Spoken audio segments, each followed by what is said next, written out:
Nagliyab ang saksakan na yan sa bahay sa Olongapo City. Kwento ng may-ari ng bahay, basa ang pader kung saan nakakabit ang outlet at may nakasaksak na extension cord. Posible manong nagkaroon ng short circuit dahil sa walang tigil na ulan. Agad ding naapula ang apoy. Paalala ng Bureau of Fire Protection para iwas sunog ngayong tag-ulan, panatilihing tuyo ang mga electrical equipment. Ilayo ang appliances at power outlets sa tubig. Huwag ding humawak ng electrical equipment kapag basa ang kamay. Kung baha naman sa inyong lugar, tanggalin sa saksakan ng appliances at kung maaari, patayin ng main power supply. Regular ding inspeksyonin ng electrical wiring sa bahay at palitan ang mga sirang cord. Tila di na natapos ang kalbaryo ng paglubog sa baha sa Metro Manila gaya sa Quezon City na umabot hanggang dibdib ang tubig. Ang DPWH may plano na para sa mga drainage sa mga pangunahing kalsada. May report si Ian Cruz. Halos walang maaninag sa ilang kalsada sa Metro Manila kanina dahil sa ulan na sinabayan ng malakas na hangin. Baha na naman sa ilang lugar. Sa Ross Boulevard Service Road hanggang gutter ang tubig. Pagka malalim talaga, hindi na bibiyahe, mapeperwisyo ka eh. Mas malaki pang magagastos mo sa paggawa, change oil, ganyan. Bayad mekaniko.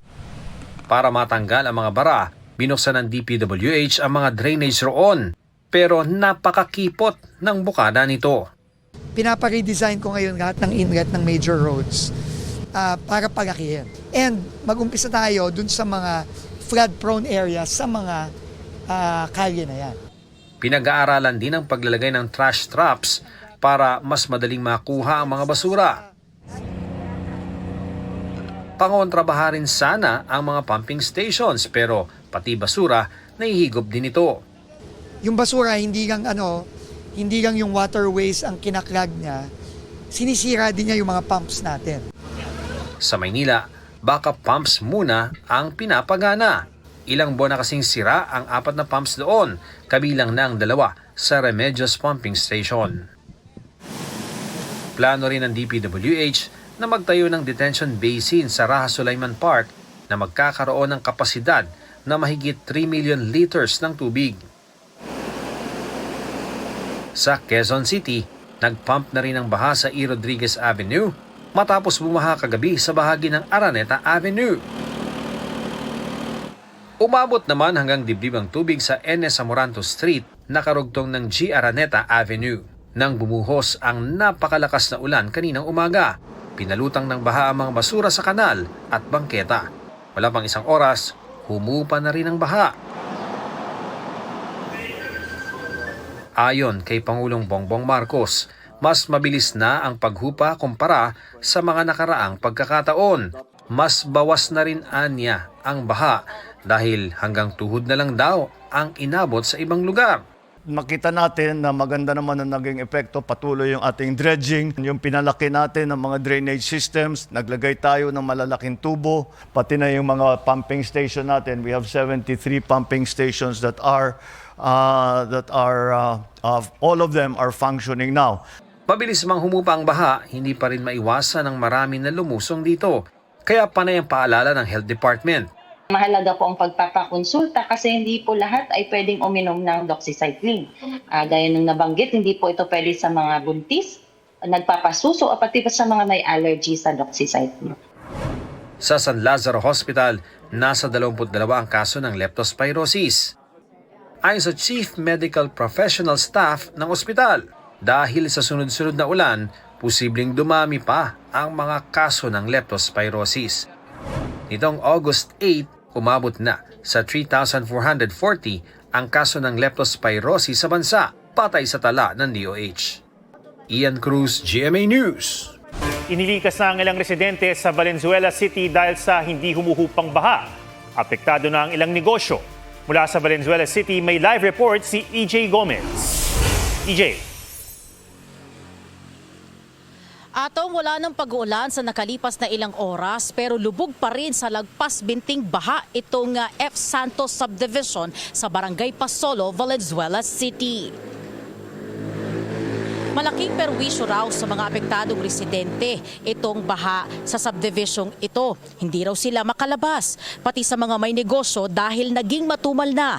Abot bewang naman ang baha sa ilang kalsada sa Martinville subdivision. Ang barangay puspusan ng operasyon gamit ang mobile pump para humupa ang baha. Abot sa mahigit 70 pamilya o halos 300 individual ang nananatili sa Pasolo Elementary School. Binigyan sila ng hot meals ng barangay. Bukod sa ilang kalsada dito sa Pasolo, hindi pa rin nadaraanan ng light vehicles ang Estrella Street sa Caloong, T. Santiago Raminel hanggang Plastic City Lingunan at sa Santiago o San Diego de Alcala Church compound dahil sa abot binting baha. Pinasok po itong loob ng gate po namin. Ito yung katulad po nung lugawan namin, medyo matumal kasi hindi po makalabas yung mga tao at baha. Nangyari po dito, parang naulit po yung Karina na naranasan namin 3 years ago. Yung volume ng ulan po talagang na-overwhelm po kami.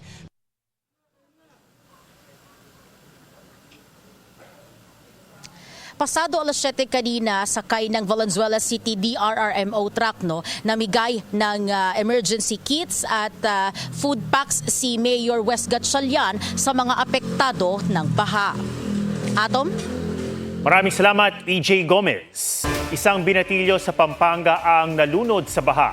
Talubog din sa bahang iba pang bahagi ng Central Luzon, gaya ng Bataan. Mula sa Balangang Bataan, may live report si Von Aquino. Von. Atom, dahil nga sa malalakas na pag-ulan na dulot ng habagat, binaha ang 7 barangay sa Hermosa, Bataan. Nahirapan tuloy ang mga residente na lumabas at bumalik sa kanilang mga bahay. Nagmistulang lawa ang kalsadang ito ng Barangay Daungan, Hermosa sa Bataan. May mga namang kana para makatawid. Ang ilan, sinuong ang mataas na tubig at may pinili pang lumangoy sa baha. Para kami nasa resort ma'am. Sarap kasi. Gaano ba kataas yung baha? Gadibdib po. Gadibdib? Opo. So anong bibilin mo doon? Bibili po kami dito ng ulam.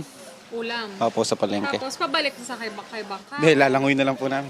Dati na raw kalbaryo ng mga residente ang baha. Panawagan nila. O yung kumunong flood control, lahat na nangurakot sa uli nila, bigyan sa mabababa lugar. Mahirap. Mahirap yung panay bumaba. Di mo alam kung hindi ka nakakatulog. Panay, lalo na dito sa ilog dito. Malaki yung tubig. Pagkayari, malaki din dito. Sa buong Hermosa, 7 barangay ang binaha. Ang Hermosa po kasi is catch basin po talaga ng water from Pampanga. And syempre po yung buong Bataan at saka po yung Zambales din, and even po Bulacan. Ang nangyayari po talaga dahil kahit po sabihin po natin na subsided na po dun sa mga karatig na provinces po namin, nadudun pa rin po yung baha sa area po namin dahil nga ito yung nagiging catch basin ng tubig po ng mga nearest provinces. Sa bayan ng Mariveles, Bataan, hirap ding makadaan ang motorista dahil sa baha sa bahagi ng Roman Highway.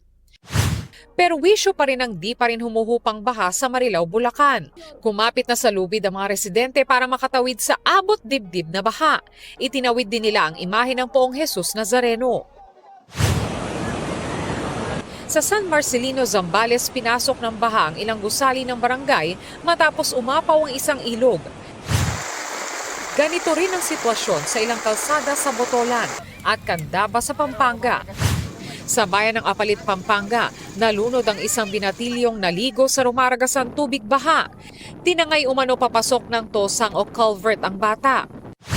Sa Occidental Mindoro, ilang residente naman ang pinalikas kasunod ng pagguho ng road dike sa bayan ng Santa Cruz.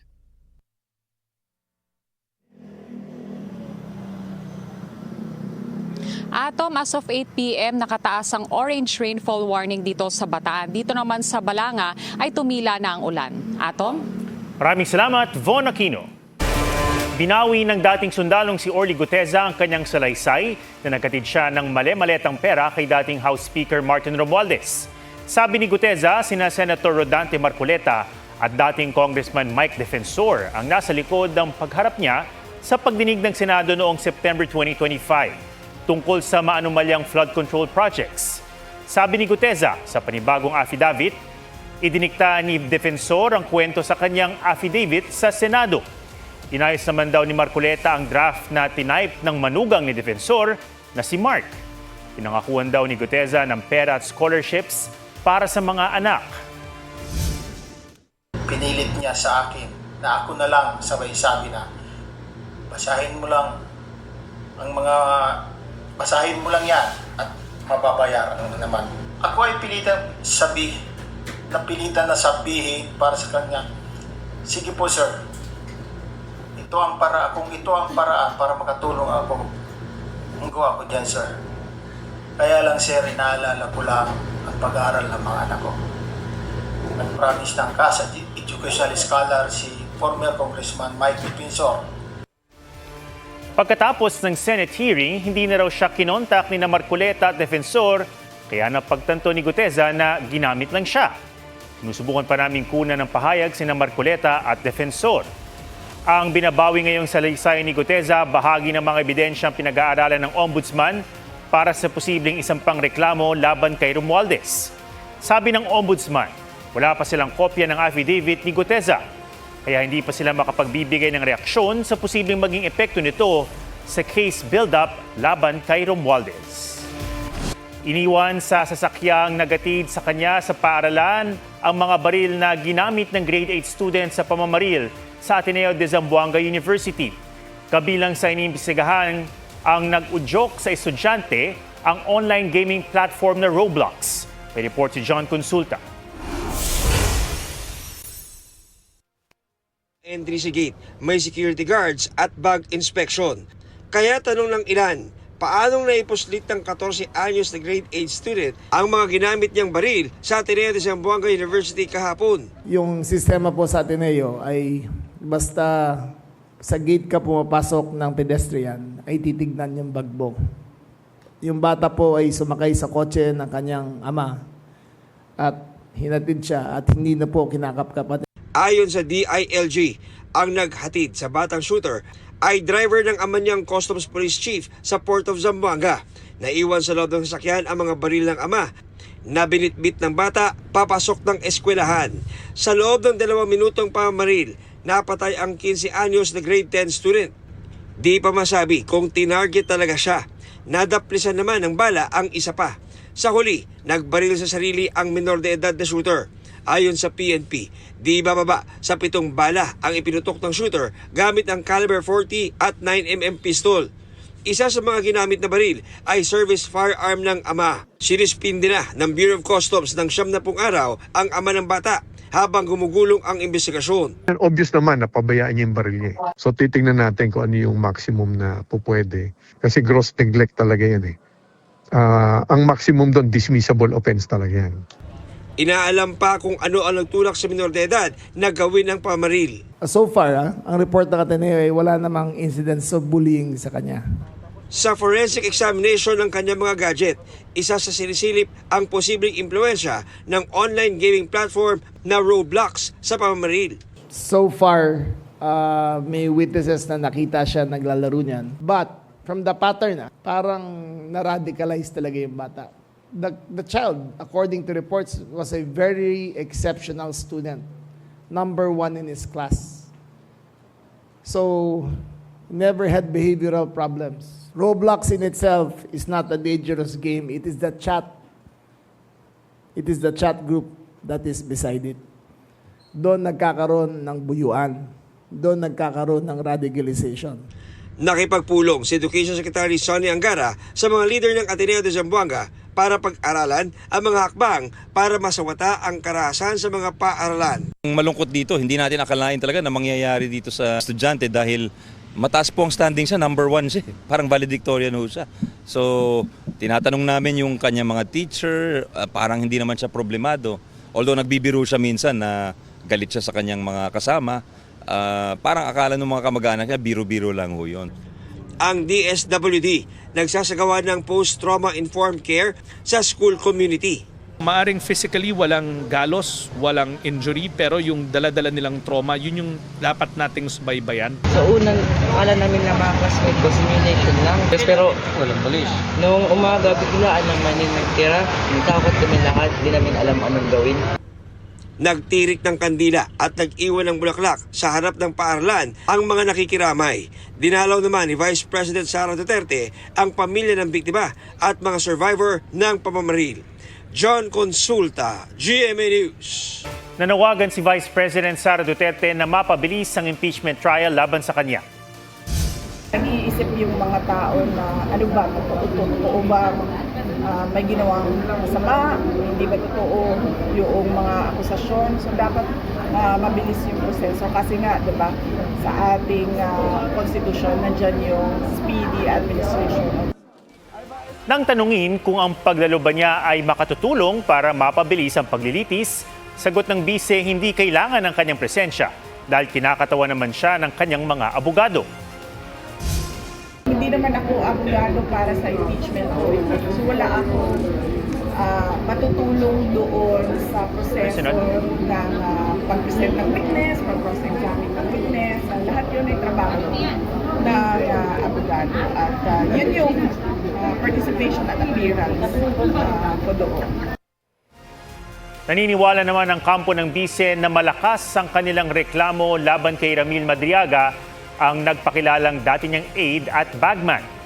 Sabi ng kanyang legal counsel na si Attorney Paulo Panelo, kaya sila naghain ng pangalawang perjury complaint laban kay Madriaga noong Lunes ay para gawing airtight ang reklamo. Gusto rin daw nilang ipakita sa publiko kung anong klaseng testigo ang balak gamitin ng prosekusyon sa impeachment trial. Ayon naman kay House Lead Prosecutor Jerrel Luistro, posibleng hindi na isalang bilang testigo si Madriaga kung masasakop na ng testimonya ng mga naunang witness ang mga posible niyang sabihin.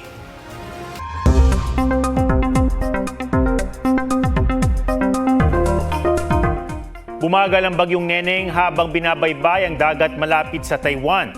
Huling namata ng bagyo 365 kilometers northeast ng Itbayat, Batanes. May bilis itong 45 kilometers per hour at bugsong aabot ng 55 kilometers per hour. Walang nakataas na tropical cyclone wind signal sa anumang bahagi ng bansa. Bukod sa bagyong Neneng, binabantayan din ang dalawang bagyong nasa labas ng Philippine Area of Responsibility. Walang direktang epekto ang tatlong bagyo sa bansa, pero patuloy na makararanas ng maulang panahon sa Luzon at ilang bahagi ng Visayas dahil sa habagat. Kumpleto na ang mga minority senators sa mga komite ng Senado. Nakadalo sa sesyon si Senate Minority Leader Alan Peter Cayetano matapos ang ilang araw na pag-absent dahil umano sa masamang pakiramdam. Naghain ng mosyon si Cayetano para makapaghalal ng minority senators sa mga komite. Nagpasalamat naman si Senate President Win Gatchalian kay Cayetano. Kamakailan lang, nagkasagutan sina Senator Raffy Tulfo at Senator Pia Cayetano. Sinisi kasi ni Tulfo si Senator Alan Peter na hino-hostage umano ang committee membership ng minority senators. Pinarangalan ng Ad Standards Council si GMA Network Incorporated Chief Marketing Officer Lizelle G. Maralag. Ayon sa Ad Standards Council, naging instrumento si Maralag sa pagsulong ng self-regulation at collaboration sa industriya dahil sa kanyang malawak na karanasan at strategic perspective pagdating sa media at audience insight. Aktibo ring miyembro si Maralag ng Joint Industry Council na tumututok sa pagsasaliksik at pagsukat sa media industry. Binigyang kilala si Maralag kasabay ng pagdiriwang ng Golden Jubilee ng advertising self-regulation sa bansa.